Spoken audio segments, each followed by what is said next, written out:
Salut à tous, alors aujourd'hui on va s'occuper d'un iPhone 6 Plus qui est juste ici, hop, qui a donc un souci de rétroéclairage mais seulement sur une face. Alors on va regarder un peu comment ça se passe dans ces cas-là. Hop, je vais vous montrer déjà ce qu'il fait, histoire que vous compreniez de quoi il s'agit.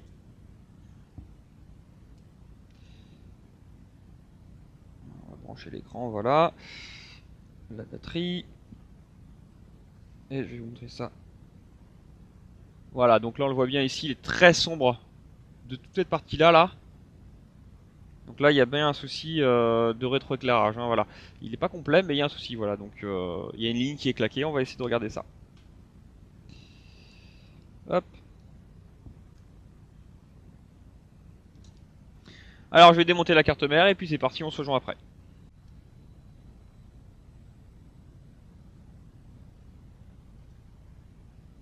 Oh.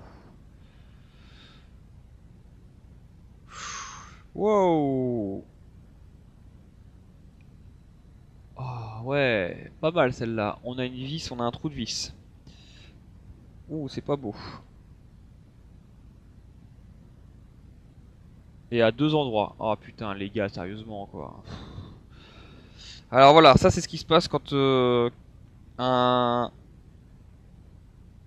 une personne, on va l'appeler, sans vouloir être vulgaire, euh, change l'écran et se trompe de vis en le remontant. Et ça arrive très souvent. Et bordel, arrêtez avec ça parce que franchement, c'est une horreur. C'est beaucoup de travail. Vous bousillez vos téléphones quand vous changez vos écrans sans savoir comment faire. C'est tout bête, hein. Il suffit d'une vis trop longue et vous défoncez le téléphone. En fait, ça passe à travers la carte mère et ça coupe les pistes. Et ça, j'en ai souvent. J'en ai souvent et malheureusement, on peut pas toujours réparer parce que ça dépend de la gravité de la situation. Mais là, honnêtement, c'est pas bon, hein. Il y a vraiment une profondeur assez violente. C'est même étonnant qu'il fonctionne encore. Mais en tout cas, ça explique pourquoi le téléphone ne voulait plus s'allumer tout le temps. On a un problème de court-circuit entre plusieurs plusieurs pistes de carte mère. Tout simplement. Donc là, il va falloir que je retire au moins celle-ci déjà pour commencer au niveau de la vis. Peut-être la deuxième, je vais voir dans quel état elle est, mais elle a pas l'air bien belle non plus. Et il va falloir qu'on retire un morceau de PCB pour accéder aux pistes et les refaire si besoin. Ça c'est ça c'est chiant à faire en fait. Ça c'est vraiment du boulot qui est pas agréable parce qu'en fait c'est très risqué en plus. Il faut découper dans le PCB. Et tout ça parce que la vis est trop longue en fait. Tout ça pour une histoire de vis. Alors c'est vrai que c'est toujours un peu frustrant parce qu'on se retrouve à faire du travail vraiment qui va prendre beaucoup de temps, qui est risqué pour le téléphone. C'est dommage. Tout ça pour une histoire de vis. Donc c'est con. Franchement c'est con. Enfin bon, ça arrive. Hein, on doit faire avec dans ces cas-là. Alors il faut savoir que parfois les pistes ne sont pas coupées, elles sont juste écrasées. C'est-à-dire que comme il y a plusieurs couches de PCB, parce qu'on est sur des cartes mères multicouches, évidemment, c'est de la haute technologie, s'il vous plaît, messieurs, dames. On va avoir plusieurs couches, du coup, avec plusieurs pistes. Et la toute dernière, généralement, c'est le gène des Legrand, donc le moins, en quelque sorte. Il est possible que lorsque vous vissez une vis trop fort, avec la vis, vous creusiez un petit peu dans les deux couches qui sont les plus importantes du coup à ce moment-là, le ground, qui va venir se mettre en contact avec les pistes en dessous en fait. Généralement, quand c'est comme ça, il suffit juste de retirer la petite partie du ground en fait pour supprimer le court-circuit et que tout reparte. Ça c'est quand tout se passe bien, on va dire. Quand tout se passe mal, la vis a été tellement loin que la deuxième couche aussi a été entamée et que du coup les pistes sont à refaire en plus. Et quand c'est comme ça, c'est beaucoup de travail. Alors on va voir un petit peu, on va regarder. On n'a pas le choix, il faut qu'on voit un petit peu dans quel état c'est. Pour ça, je vais devoir retirer les vis.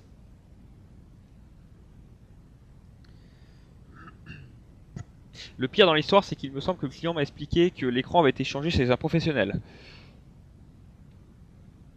Juste comme ça. Hein. Eh ben, je sais pas quel professionnel travaille comme ça, mais franchement, ça donne pas envie d'y aller. Hein. Allez hop.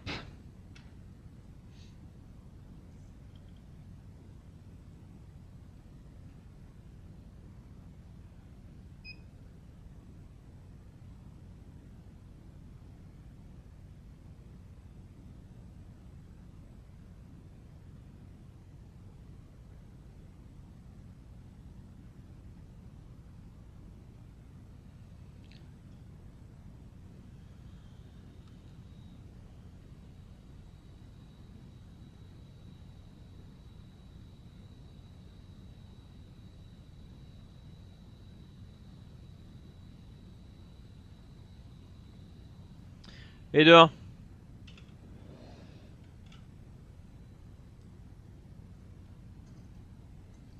Ah, c'est joli comme ça, hein, c'est sûr, quand il n'y a plus de... Regardez-moi ça. Ah, il est beau le professionnel, hein. Alors, sachant que normalement, là, ce que vous voyez ici, ça devrait être noir, hein. Ça devrait être noir comme, bien comme à l'extérieur de la vis, par exemple, hein. Mais là, c'est vraiment... on voit bien le rouge du cuivre qui est au centre.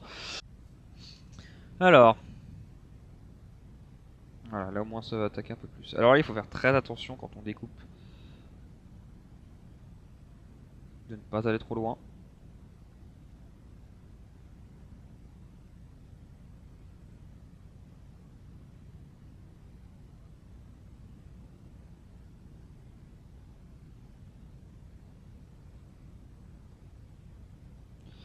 Alors je fais un premier marquage, en fait, ça permet de se délimiter un petit peu. Voilà. Et ensuite on lève gentiment, sans forcer.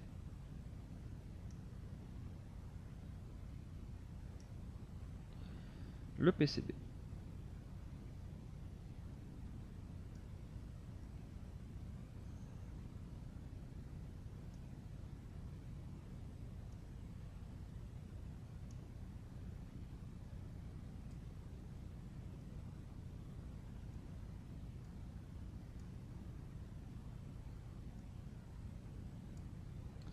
C'est même une chance que le téléphone s'allume encore un coup sur deux, hein.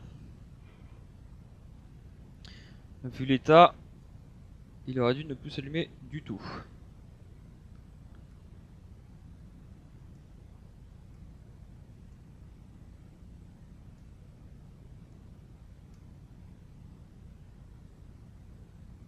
Voilà, je vais supprimer les excédents. Au revoir les zouzous. Alors c'est pas très beau comme ça, c'est sûr. Voilà, alors ce qu'on voit en dessous, là, l'espèce de... Là, voilà. On voit l'espèce de pâte un peu blanche, en fait, et bien ça, c'est le... C'est la couche, en fait, qui évite les courts-circuits, justement, entre toutes les couches de cuivre. Tout simplement. C'est une espèce de petite couche en fibre, un petit peu... Et généralement, quand on met une vis trop longue, et bien ça vient supprimer cette espèce de petite couche protectrice. Et toutes les pistes se mettent ensemble après en contact. Et quand on n'a pas de chance, ça en coupe.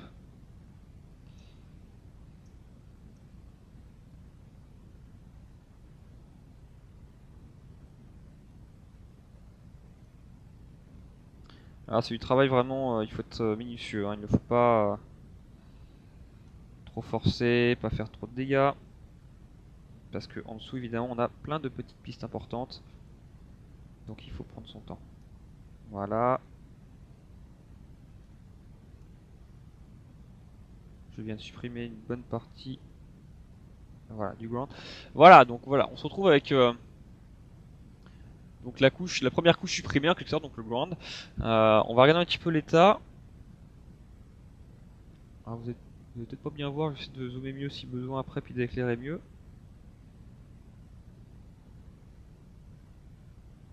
Voilà, on voit que, ouais, alors moi je le vois, je sais pas si vous le verrez ici, mais la vis est partie beaucoup plus loin, malheureusement.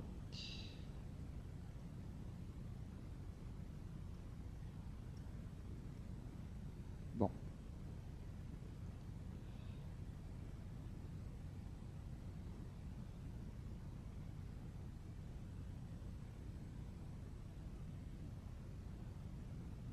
Voilà.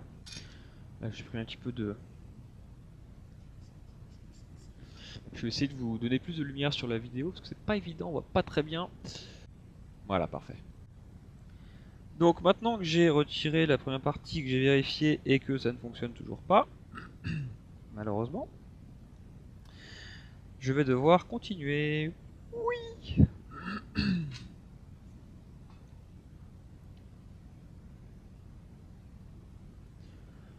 À votre plus grand bonheur et à mon plus grand malheur. Alors, c'est parti. Voilà, donc là j'ai ouvert un petit peu, j'ai regardé rapidement, mais il va falloir que je creuse plus autour encore. Malheureusement, parce que je n'ai pas accès à toutes les pistes et que là, il me faut vraiment un visuel plus important que ça. Donc on va découper un peu plus autour de la vis. On n'a pas le choix dans ces cas-là.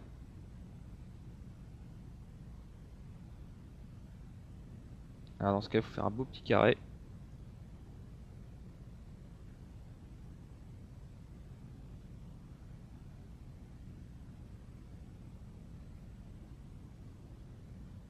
C'est ce qu'on appelle une opération à cœur ouvert là.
Alors, voilà, je pense un petit peu.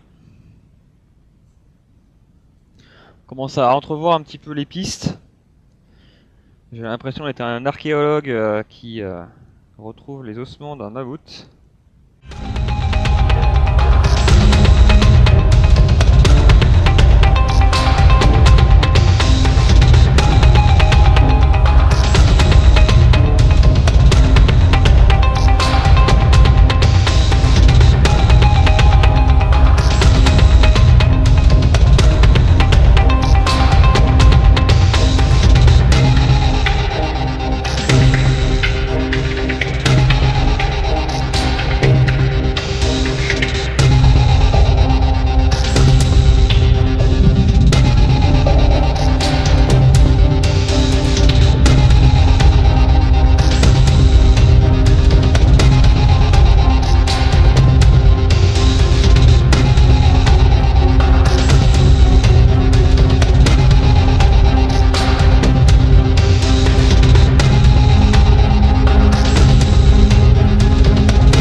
Voilà, donc pour vous expliquer le délire, je viens de finir un petit peu d'ouvrir. Et on le voit même à l'écran, hein. Généralement je n'arrive pas à montrer exactement la différence de niveau, mais là on la voit sévèrement. En gros, la grosse plaque qui est là, c'est une grosse couche de GND. Et en fait elle est partie s'enfoncer, d'ailleurs on voit bien l'écart ici de niveau en fait quand je passe, bon là voilà vous voyez pas là, mais quand je passe je sens vraiment que ça force ici, il y a comme un petit mur en fait, bah c'est du coup parce qu'il y a une différence de niveau, ça s'est complètement enfoncé. On va s'occuper de faire en sorte qu'il démarre correctement, constamment, parce que comme les contacts sont un petit peu foireux, un coup sur deux ne démarre pas. Donc ça c'est sur l'autre vis, donc celle-ci. Et je pense que là il y aura du travail parce que s'il y a autant de dégâts que la première, ça va être tendu. Mais bon, on va faire ça.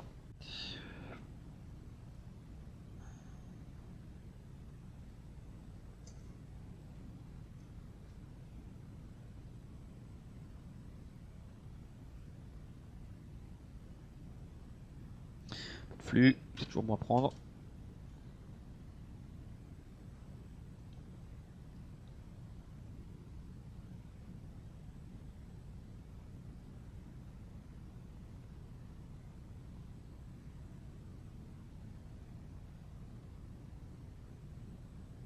Parfait.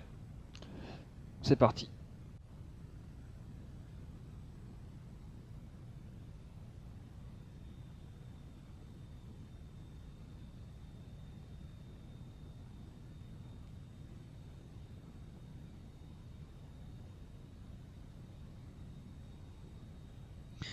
Un de moins.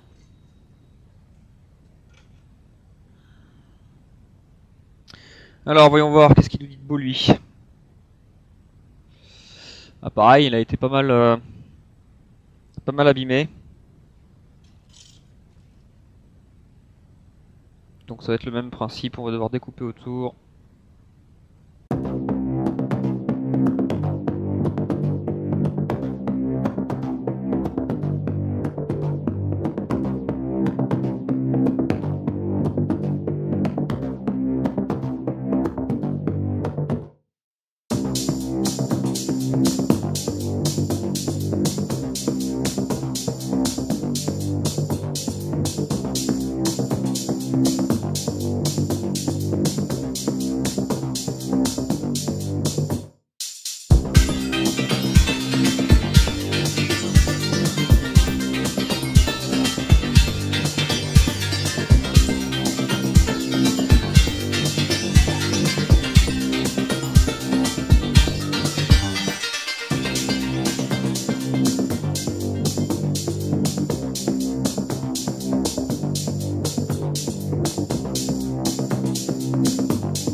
Donc on va s'occuper maintenant de ressouder la petite piste qui est donc ici. Voilà. Alors là j'ai peu de contacts pour me prendre, mais ça devrait aller. Je vais essayer de faire en sorte, sinon je serai obligé de supprimer encore un peu plus du PCB, ça m'embêterait, autant essayer de pas trop en faire.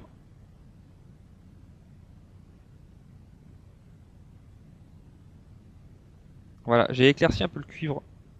Voilà, on le voit mieux là. Un tout petit peu mieux à gauche, là ce que j'ai gratté, on voit un tout petit bout de cuivre, donc je vais remplacer ce petit bout de cuivre coupé par un fil qui va venir relier ce petit bout de cuivre là avec la piste qui est là. Et une fois que ce sera fait, normalement, eh bien, on devrait retrouver un téléphone fonctionnel.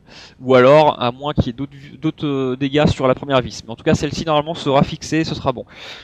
Alors, donc là, ça va être un peu tendu, parce que, évidemment, c'est vraiment de la micro soudure. Là, on est vraiment sur quelque chose de très très fin, évidemment. C'est de la réparation, on va dire, ouais, au micron, hein, tout simplement. Donc, il faut bien prendre son temps, ne pas faire n'importe quoi. Et voilà, donc je vais aller mouiller mon éponge pour mon fer à souder, c'est des trucs simples mais importants à faire. Alors vous me voyez plus mais je suis toujours là, promis. Je suis juste parti chercher de l'eau pour mon éponge. Hop. Et je suis de retour. Avec mon éponge, cette fois-ci, hop, unifiée. Donc, oui j'ai su mes gants parce que c'est un peu bête de mettre mes doigts plein d'eau sur une carte mère. Donc, comme je disais, on va s'occuper de souder tout ça. Alors, je regarde un petit peu comment je vais pouvoir m'y prendre, parce qu'il y a vraiment une piste pas loin. Donc, évidemment, c'est toujours bien de, comment dire, de regarder un petit peu avant d'agir. C'est important. Ça pourrait être intéressant de faire ça avec de la pâte à souder simplement, tout bêtement. Dans cette situation-là, des fois je prends de l'étain, mais là je pense que de la pâte à souder serait peut-être une idée sympa. Ça éviterait de prendre trop de gros risques, on va dire. Dans le sens où si je soude à côté, ce n'est pas très grave, j'en mettrai pas partout.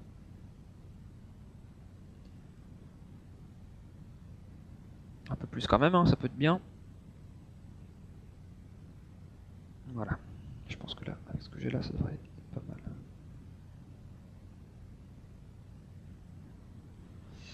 Comme vous voyez, il n'y a vraiment pas grand chose, hein, c'est des tout petites billes.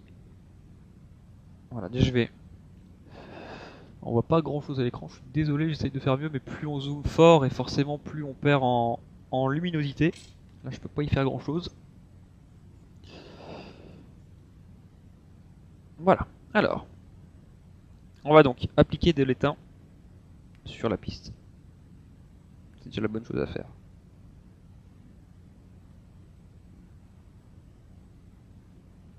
Voilà, l'étain c'est fait. On voit bien maintenant elle est devenue blanche d'étain.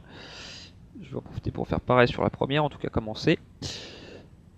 Hop, on va remettre un peu de pâte à souder sur le petit bout de piste qu'il manque.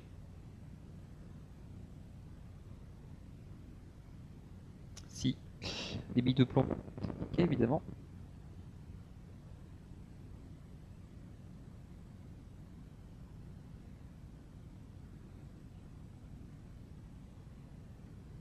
Voilà. C'est pas évident, mais je vais finir par y arriver. Voilà, parfait. Là, j'en ai un bon petit paquet qui est venu s'accumuler. C'est tout ce qu'il me fallait. Donc là, évidemment, il faut souder sans faire de contact entre les autres pistes. C'est très important. Voilà. On voit un peu de blanc aussi, donc j'ai réussi à appliquer de l'étain sur les deux pistes. C'est pas grand chose, hein, c'est vraiment très peu. Mais ça peut déjà suffire pour refaire le contact. Je vais en rajouter encore un petit peu, j'aime bien dans ce genre de situation en mettre suffisamment pour que le fil que je vais mettre après prenne correctement. Ce serait bête que la réparation lâche quelques jours plus tard parce que le téléphone est tombé par exemple, ça peut être n'importe quoi, et que la soudure a lâché. Ce serait vraiment dommage.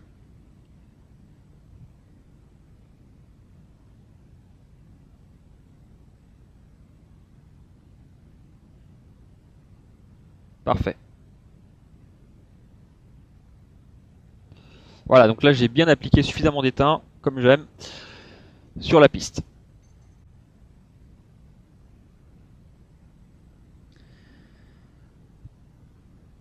Ça me paraît pas mal. J'aime bien. La longueur me paraît correcte. Donc il va falloir qu'on soude ça. Alors, mon petit bout de fil. Un petit peu d'étain.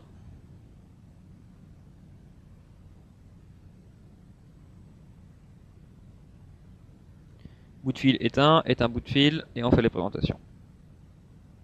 Ah bonjour, je t'aime bien, je vais me coller à toi. Oh oui, pas de problème, vas-y. Hop.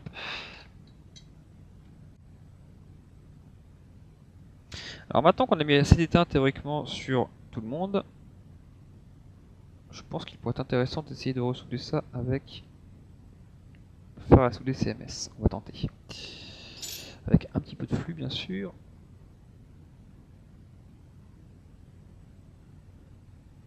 Pas trop.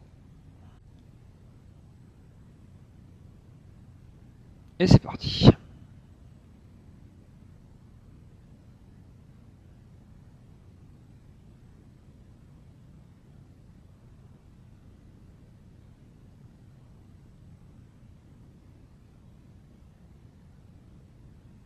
Je sais pas si vous allez le voir, mais je viens de le voir se mettre en place gentiment sur la piste.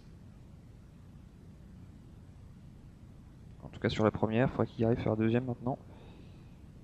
Sans toucher le ground.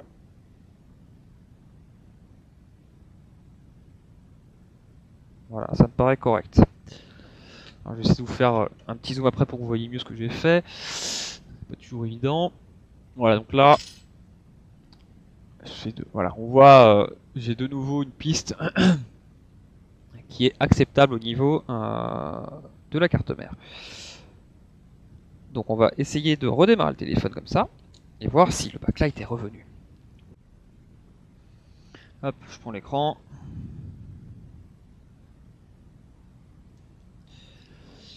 Mon alimentation, elle est là.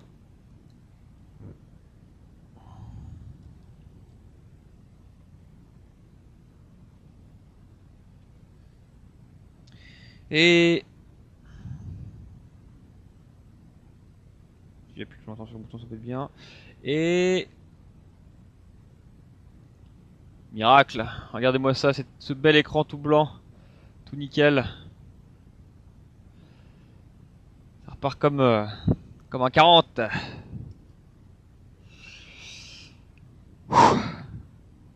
Beaucoup de travail sur celui-là quand même. Hein. Ah, eh ben, tu reviens de là mon pote, je te le dis moi. Bon, ben j'arrête là moi. Je vais me faire un petit café. Et passer à la réparation suivante. À la prochaine.